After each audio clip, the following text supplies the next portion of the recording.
ayan po, as usual, nag-aayos na naman po ako ng pinamili ng aking mister sa Baclaran. Ayan, display time na naman po tayo as always, kasi katulad po ng sabi ko na hindi na po ako masyadong namimili ngayon.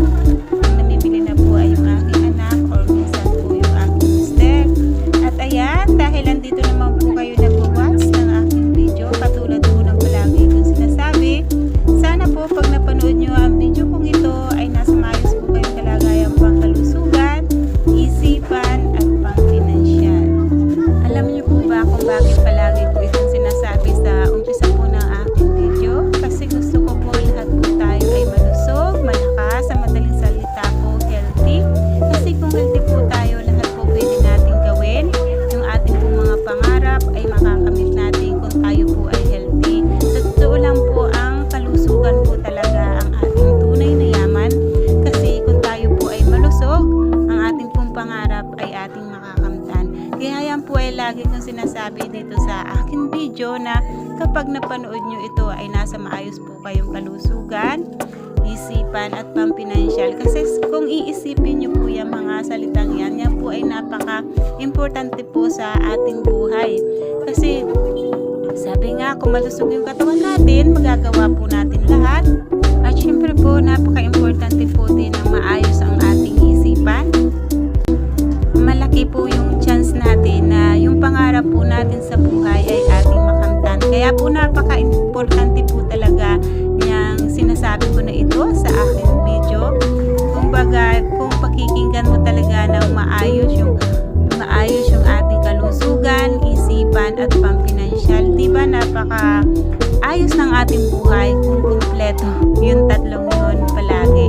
Kaya po, sabi ko palagi po na ang ating po talagang tunay na yaman ay nag-uumpisa po talaga sa ating kalusugan.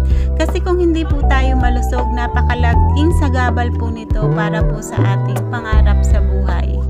Kaya kayo po na mga nanonood dito sa aking video, alagaan po natin ang ating kalusugan dahil napaka-importante po nito sa atin. At unang-una po, lagi po nating iisipin, isang beses lang po tayong mabubuhay dito sa mundo at hindi na po tayo magbabalik. Kaya napaka-importante po nito para sa atin. At ito po ay ating pahalagahan kasi ito po ay bigay sa atin ng may kapal.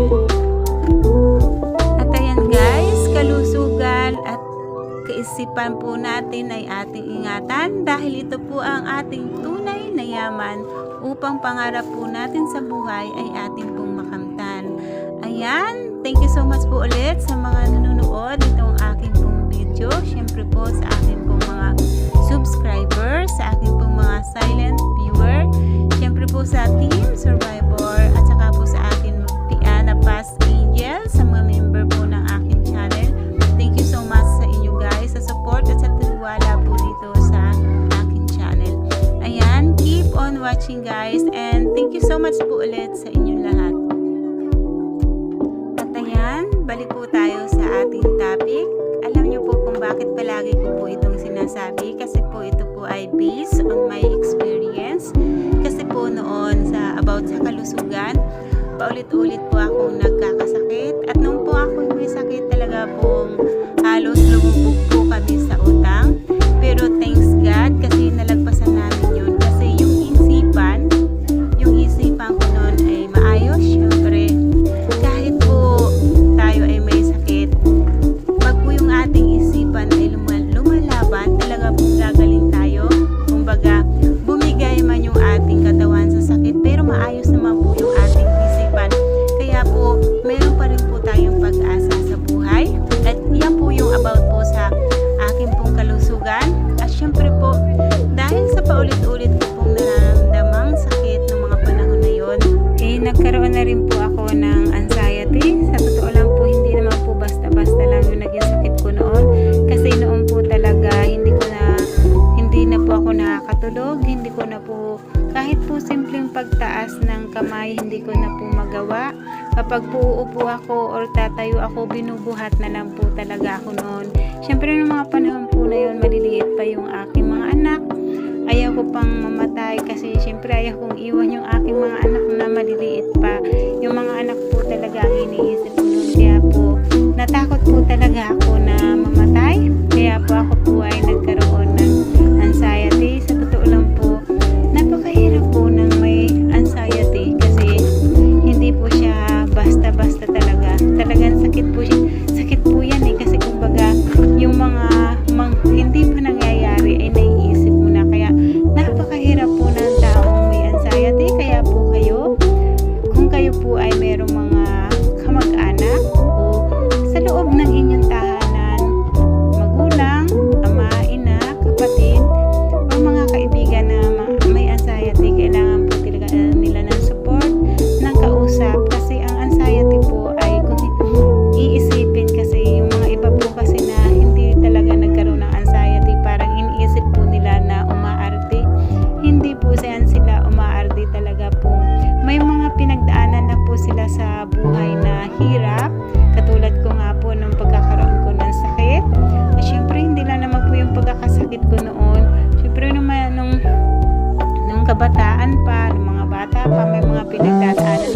May mga trauma rin po tayo. May naging trauma din po ako noon. Kaya syempre po, nag-ipon-ipon na po lahat yun. Ayun. At saka nung time po na yun talagang napakahirap po talaga ng taong merong anxiety. Kaya need po talaga nila ay support at kausap.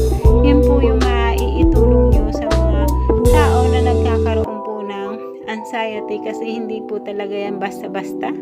Ayan, paulit-ulit po ako kasi kung po kasi yan sa naging experience ko po yan, kaya po talaga yan po yung aking nasasabi at naiintindihan ko po, hindi lang naman po ako yung nagkaroon ng anxiety, marami po ang nagkakaroon niya kasi yan po yung mga hirap po na pinagdaanan po nila sa buhay. At ayan guys, sana po may naintindihan po kayo sa vlog ko for today at sa mga tao po na mayroon pong anxiety at dumadaan po sa mga pagsubok ngayon sa buhay.